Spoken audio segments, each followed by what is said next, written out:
Selamat datang di channel video saya. Beberapa hari yang lalu saya sudah membahas salah satu video dari postingan channel Edi Prayitno, ya, di mana kalau kita melihat video tersebut gambar luarnya itu seperti ini, ya, dengan judulnya itu Bambang Nursena, Injil Barnabas baru ada abad 16, ada tanda tanya. Padahal abad 4 sudah ada Profesor Manachem Ali. Sebagaimana yang kita ketahui, ya, bahwa lewat gambar ini seolah-olah orang langsung berkesimpulan bahwa Profesor Manachem Ali mau mengoreksi pendapat dari Bambang Nursena ini, ya. Kebetulan saya sudah beberapa kali menyaksikan video Bambang Nursena ini. Terkait pembahasan Injil Barnabas, ada dua video yang pernah saya tonton. Yang pertama itu ketika beliau ceramah di salah satu perguruan tinggi Islam, kalau tidak salah di Malang. Dan yang kedua, ceramah beliau di hadapan pendeta. Nah, dalam dua ceramah di dua tempat dan waktu yang berbeda ini, Pak Bambang dengan tegas dan jelas menyebut bahwa Injil Barnabas yang dia maksudkan itu ditulis antara abad ke-14 dan abad ke-16. Artinya, antara masa itulah terjadi penulisan Injil Barnabas.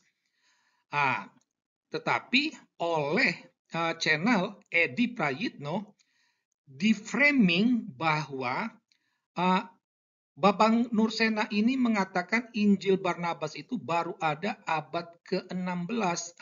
Ini kan sudah jelas-jelas ngawur, ya. Tetapi yang perlu diperhatikan dalam ceramah-ceramah Pak Bambang selalu ditegaskan oleh beliau bahwa beliau itu kalau ngomong harus berdasarkan bukti, ya. Jadi harus ada, ya, harus ada.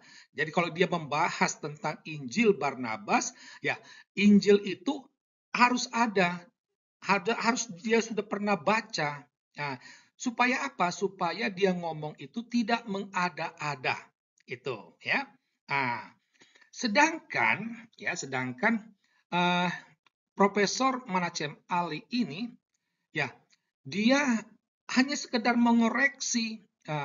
Kalau seperti dalam gambar ini dikatakan Manachem Ali ngomong ke Pak Bambang ini ngawur. Ini sudah ada abad ke-4, ya.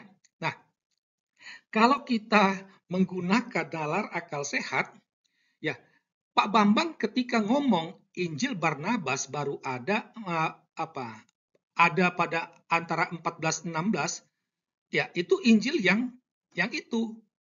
Dia tidak membahas Injil abad ke-4 karena apa? Dia tidak pernah melihat fisiknya. Bukan karena takut, tetapi ini berangkat dari karena dia mau ngomong kebenaran, ya. Dia mau ngomong soal kebenaran. Kalau kebenaran itu harus ditunjang oleh bukti-bukti, ya. Ini sama sekali tidak punya pada Profesor Manachem Ali. Karena itulah atas nama akal sehat dan kebenaran terkait topik ini, saya mendukung Pak Bambang Nursena. Apa yang terjadi ini seringkali membuat orang menjadi kebingungan, ya. Karena apa?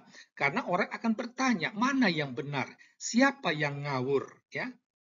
Kita simak bersama-sama.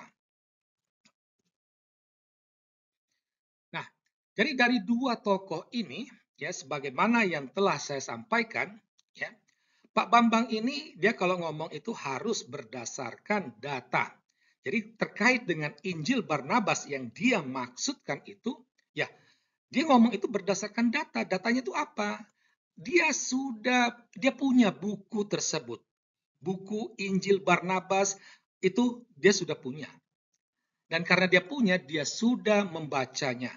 Dan tidak hanya itu, Pak Bambang juga sudah membuat tulisan yang membahas tentang Injil tersebut. Dan dalam tulisan itu dia melampirkan referensi-referensi yang mendukung argumentasinya. Jadi artinya apa yang disampaikan oleh Pak Bambang ini ditunjang oleh bukti-bukti, ya. Buktinya banyak, gitu. Sementara, ya, Profesor Manachem Ali ini dia ngomongnya hanya berdasarkan asumsi, bukan berdasarkan data, ya, bukan berdasarkan data. Itu. Dia sendiri mengakui bahwa dia tidak pernah melihat buku tersebut, ya. Dia tidak punya buku tersebut, tidak pernah melihat buku tersebut karena itu dia tidak pernah membaca juga. Jadi orang akan bertanya, lalu kamu ngomong itu atas dasar apa? Dia hanya mendasarkan bahwa ada tertulis di internet atau di majalah, ya, bahwa dalam Dekrit Gelasianus itu ada tertulis Injil Barnabas. Karena ada tertulis di Dekrit Gelasianus ini, maka pastilah Injil Barnabas itu ada. Lalu dia mulailah mengada-ada, ya, mengada-ada. Tidak mungkinlah Paus itu keliru menulis. Model seperti itulah argumentasinya, ya. Ya, karena itu tidak ditunjang oleh bukti, akhirnya dia mengada-ada. Model seperti itu, ya.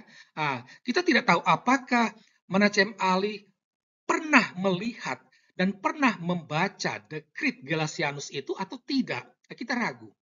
Tetapi yang menariknya itu omongan dari Manachem Ali ini seolah-olah dia sudah membaca Injil Barnabas abad keempat tadi dan dia sudah kuasai. Dan itulah yang dia sampaikan, itulah yang dia jual kepada umat Islam, terlebih kepada generasi Z tadi. Ya, dan ini bagi kami ini suatu pembodohan, ya, selain kebohongan. Nah, satu hal yang menarik, dia mendasarkan pada Dekrit Gelasianus, ya. Kebetulan saya pernah membaca buku yang berjudul Selak-beluk buku yang disebut Injil Barnabas. Nanti di bawah saya akan bagi linknya, ya. Dan pernah juga saya tulis di blog saya. Nanti saya akan bagikan linknya kalau yang mau membaca ini. Nah, yang menariknya dalam buku ini itu ada cuplikan tentang Dekrit Gelasianus. Dia begini, bahwa Injil itu, Injil Barnabas maksudnya, untuk pertama kalinya dicantumkan dalam apa yang disebut Decryptum Pseudo Gelasianum, ya. Harus diperhatikan bahwa dalam dekret itu ada kata pseudo, ya, dan pseudo ini artinya yang tidak asli. Itu tidak asli. Jadi ini menjadi tanda tanya bagi saya, bagaimana mungkin seorang pakar, filolog lagi, itu mendasarkan argumentasinya, mendasarkan omongannya pada suatu tulisan yang tidak asli, yang diragukan keotentikannya, ya. Jadi bagaimana mungkin, ya, dia bisa berbicara tanpa dasar valid. Jadi di sini tampak beda level antara Dr. Bambang Nursena dengan Profesor Manachem Ali, ya.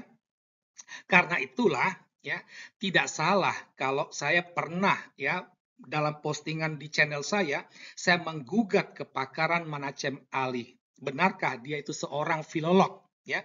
Nah, hal ini menambah keyakinan saya akan keraguan kepakaran Manachem Ali ini.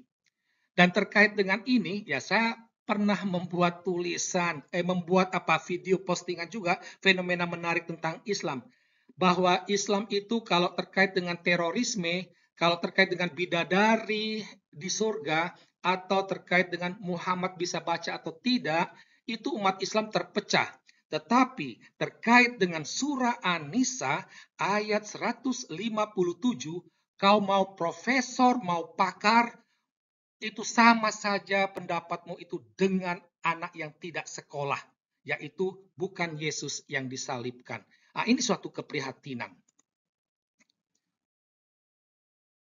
Nah, dari sini kita sampai pada kesimpulan ya. Jadi dari gambar postingan Edi Prayitno itu Profesor Manacem Ali ini mengatakan bahwa Pak Bambang ini ngawur. Tapi dari penjelasan tadi kita akhirnya dapat mengetahui siapa yang ngawur sebenarnya. Sekian dan terima kasih.